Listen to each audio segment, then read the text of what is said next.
Welcome बच्चों। आज हम लोग विज्ञान भारती कक्षा 7 अभ्यास कार्य पुस्तिका इकाई 8 जीवों में श्वसन पर आधारित प्रश्नों को हल करेंगे। तो चलिए शुरू करते हैं। हमारी नाक हवा को अंदर खींचती है, सांस लेने में ली गई हवा को साफ करती है।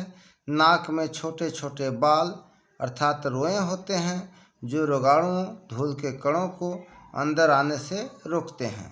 नाक बाहर की हवा को अंदर आने पर हवा का तापमान भी नियंत्रित करती है। नाक हवा को अंतःश्वसन नमी प्रदान करता है। अब प्रश्न है, क्या होगा अगर हम नाक के स्थान पर मुंह से सांस लें? तो बच्चों, नाक के स्थान पर अगर मुंह से हम सांस लेंगे तो रोगाणुओं और धूल के कण बिना छलने अंदर चले जाएंगे और यहाँ तक कि अंदर आने वाली हवा का तापमान भी नियंत्रित नहीं हो पाएगी। ठीक है। अब प्रश्न है, सर्दी जुकाम होने पर सांस लेने में कठिनाई क्यों होती है? तो बच्चों, क्योंकि जुकाम होने पर श्लेष्म ग्रंथियों में सूजन हो जाती है और श्लेष्म का स्राव अधिक मात्रा में होने लगती है, जिससे नासाद्वार बंद हो जाती हैं, इसलिए सांस लेने में कठिनाई होती है। ठीक है। वातावरण को ऑक्सीजन युक्त वायु नाक से फेफड़ों तक पहुंचाना अंतःश्वसन तथा फेफड़ों की कार्बन डाइऑक्साइड युक्त वायु को नाक द्वारा बाहर निकालने की क्रिया को उच्छ्वसन या निःश्वसन कहते हैं। अंतःश्वसन प्लस उच्छ्वसन बराबर होता है श्वासोच्छ्वास, सांस लेना तथा सांस छोड़ना। अंतःश्वसन अर्थात सांस लेना, उच्छ्वसन अर्थात सांस छोड़ना। अब प्रश्न 2 है, जरा सोचिए, मछलियाँ, काकरोच, केंचुए में तो नाक नहीं होती हैं, तो ये सब सांस कैसे लेते हैं? तो बच्चों, मछलियाँ में गलफड़े और गिल्स द्वारा श्वसन होता है। काकरोच श्वास रंध्र द्वारा, जिसको हम ट्रेकिया कहते हैं, उसके द्वारा श्वसन करता है, और केंचुआ त्वचा द्वारा। ठीक है।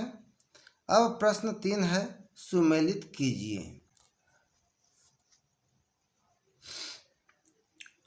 प्रश्न 3 है, सुमेलित कीजिए। कॉलम अ, कॉलम ब। कॉलम अ में मछली है, तो बच्चों मछली जो है गिल्स द्वारा श्वसन करती है, तो गिल्स और फेफड़े से मिला दिए। काकरोच ट्रेकिया द्वारा और केंचुआ त्वचा द्वारा। ठीक है। प्रश्न 4, चित्र को देखकर बॉक्स में अंग का नाम लिखिए। यह जो है मनुष्य के श्वसन के विभिन्न भाग बनाए गए हैं, जिसमें हमें यह बताना है कि यह क्या है। तो इसे हम ग्रसनी कहते हैं और ये फेफड़ा। ठीक है। ऑक्सीजन युक्त वायु अंतःश्वसन द्वारा फेफड़ों तक, उसके बाद रक्त के माध्यम से प्रत्येक जीवित कोशिका में पहुंचकर उसमें उपस्थित भोज्य पदार्थों को विखंडित ऑक्सीकरण करती है। इस संपूर्ण प्रक्रिया को श्वसन कहते हैं। नासाद्वार से नासागुहा, नासागुहा से ग्रसनी, ग्रसनी से श्वास नली, श्वास नली से श्वसनिया और श्वसनिया से फिर फेफड़े में। उपरोक्त प्रक्रिया को श्वसन प्रक्रिया कहते हैं। प्रश्न 5, सही कथन के आगे सही तथा गलत कथन के आगे गलत का चिन्ह लगाइए। पहला प्रश्न है, श्वसन एक रासायनिक प्रक्रिया है जिसमें ग्लूकोज का अणु कार्बन डाइऑक्साइड तथा जल में अपघटित होता है, तो यह सही है। श्वासोच्छ्वास कोशिकाओं के बाहर होने वाली क्रिया है, यह भी सही है। श्वासोच्छ्वास में ऊर्जा खर्च नहीं होती है, यह गलत है। श्वासोच्छ्वास में ऊर्जा खर्च होती है। 5वां है, श्वसन में ऊर्जा मुक्त होती है, तो यह सही है, श्वसन में ऊर्जा मुक्त होती है। ठीक है। 6ठा है, मास्टर जी ने ललित 12 वर्ष को, उसके छोटे भाई 1 वर्ष, उसके पिताजी 35 वर्ष तथा दादाजी 65 वर्ष 1 मिनट में कितनी बार सांस लेते हैं, स्टॉप वॉच की सहायता से जांच करने के लिए कहा। तत्पश्चात मास्टर जी ने ललित को सारणी से मेल करने के लिए कहा। तो कॉलम ए में नवजात शिशु है, स्कूल का छात्र, वयस्क और वृद्ध। और कॉलम बी में श्वास का दर दिया हुआ है। ठीक है, तो नवजात शिशु जो है 1 मिनट में 30 से 60 बार श्वास लेता है। स्कूल का छात्र जो 12 वर्ष का है वह 1 मिनट में 25 से 30 बार श्वास लेगा। और वयस्क जो कि 35 वर्ष का है वह 15 से 18 बार प्रति मिनट, और वृद्ध व्यक्ति 18 से 30 बार प्रति मिनट। ठीक है, करके देखें। मास्टर जी ने ललित से कहा, एक छोटा गुब्बारा और एक बड़ा गुब्बारा लो, दोनों गुब्बारों में हवा भरो। अब दोनों गुब्बारों में से एक ही समय पर हवा निकालो।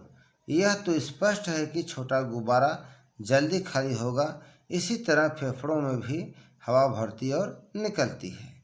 प्रश्न 7, उपरोक्त कथन के आधार पर बताइए क्या कारण है कि सभी सदस्यों का श्वसन दर अलग अलग है।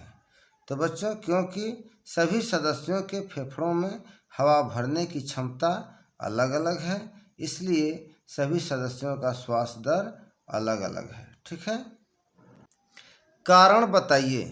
प्रश्न 8, क्या कारण है कि किसान खेतों की मिट्टी की गुड़ाई समय समय पर करते रहते हैं। तो बच्चों, किसान द्वारा मिट्टी की गुड़ाई करने से मिट्टी में बनी केश नलिकाएं टूट जाती हैं, जिससे मिट्टी में पर्याप्त नमी तथा हवा बनी रहती है। ठीक है, प्रश्न 9, क्या कारण है कि सर्दियों में हमारे मुंह से भाप अर्थात वाष्प निकलती है। तो उत्तर है क्योंकि मुंह की गर्म हवा बाहर की ठंडी हवा से मिलकर संघनित होने लगती है। ठीक है, प्रश्न 10, मनुष्य पानी के अंदर सांस नहीं ले सकता, क्यों। तो क्योंकि हमारे फेफड़े पानी में घुली ऑक्सीजन को अवशोषित करने के लिए नहीं बने होते हैं। ठीक है ना।